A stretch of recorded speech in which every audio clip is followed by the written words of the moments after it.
Okay, pay close attention as I just read this one verse from the Bible. It's James 2, verse 14. What good is it, my brothers, if someone says he has faith but does not have works? Can that faith save him? James is continuing on this theme of talking versus doing. And here he just makes it so clear and somewhat terrifying. He goes, what good is it? Does it do any good if a person makes some sort of profession of faith, but he has no works? And then he asks that question, can that faith save him? And it's an obvious no. Okay, look at the passage yourself. I mean, he's saying, man, is there any good in talking? He's just proving, like, saying that you're a Christian, saying that, oh, I remember when I was baptized, I remember this. He goes, what good does that do? He goes, in fact, can that faith save him? And the obvious answer is no. And he goes further, and he gives an illustration. He goes, look, if a brother is poorly clothed and lacking in daily food, and one of you says to him, go in peace, be warmed and filled, without giving them the things needed for the body, what good is that? So also faith by itself, if it does not have works, is dead. He goes on to illustrate. He goes, what if you see someone who's starving or poorly dressed? Like there have been times when I've been in other countries and I've actually seen people that are just skin and bones. I mean, literally days to live. And I think about how disgusting would it be if I just looked at them and go, man, you guys be warm, be filled. Hope it works out okay for you. He goes, what good is that?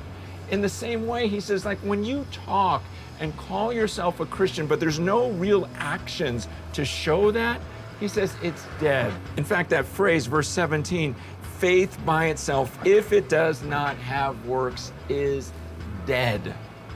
I don't know if James could have picked stronger language. Like, it doesn't matter what you say, if you don't act, it's dead. Your faith, I don't care how much you talk about it, it's pointless, it's worthless, it's dead. It's like if I told my kids, I go, hey, I got you a puppy, but it's dead. I mean, it's just like repulsive, it's pointless. And he's saying, this is how bad it is. And I think a lot of times we don't think this way. We're going, oh man, that guy's such a great teacher, or he's this, or he's that. And it's like, no, it doesn't matter what they say about their faith unless they're doing something. It's completely worthless. They're not even saved. And then he goes on and he says, but someone will say, you have faith, I have works. Show me your faith apart from your works, and I'll show you my faith by my works. He goes, you may go, well, that's you. You're more of a doer. And he goes, what are you talking about? He goes, you're saying that you have faith and I have works. He goes, look, go ahead, talk about your faith all day. I'm going to show you that I believe by the things that I do. You're going to look at my life and go, man, there's no way he would do those things unless he really believes that there is a God up there watching him. But then here's the terrifying thought. He says in the next phrase, he goes, you believe that God is one? You do well. Even the demons believe and shudder. He goes, so your theology, like he quotes there from Deuteronomy 6:5, which a devout Jew would say at the beginning of every day, at the end of every day, that the Lord our God is one. He goes, you believe that? Great. He goes, so do the demons in hell. In fact, the demons take it a step further. They shudder. It's a phrase meaning it's like your hair, the hair on your arms is just standing up on end because you're so terrified. He goes, the demons in hell are terrified of God. So what's the difference between you and a demon? You say you believe in God. You might even have a fear of God. See, the difference is action.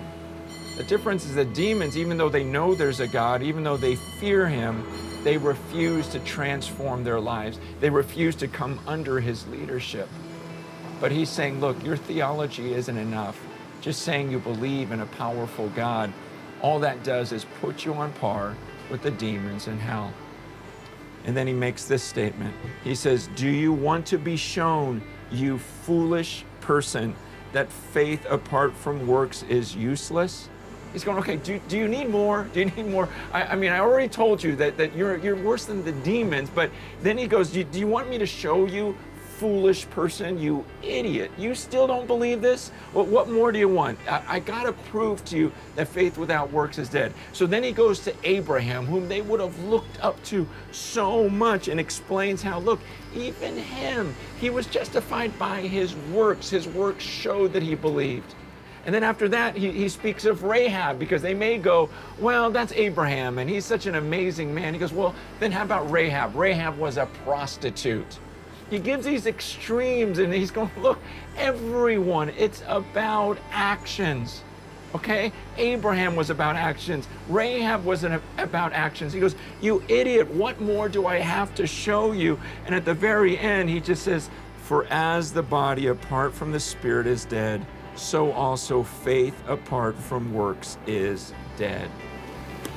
He goes, you know how once your soul leaves your body, you're dead? He goes, in the same way, once there's no actions to go with your talk, he goes, you're also dead. But this is a strong passage, and you need to look at your life in light of this and not just assume, because everyone tells you, oh, your faith is so beautiful, oh, you're such a great teacher, or whatever it may be. He goes, look at your actions to make sure that your faith isn't worthless. And if you want a quick test right now to figure out, are you just a listener and not a doer? Then evaluate, what did you do this last week? What did you do after you heard the message from last week? Were there any actions?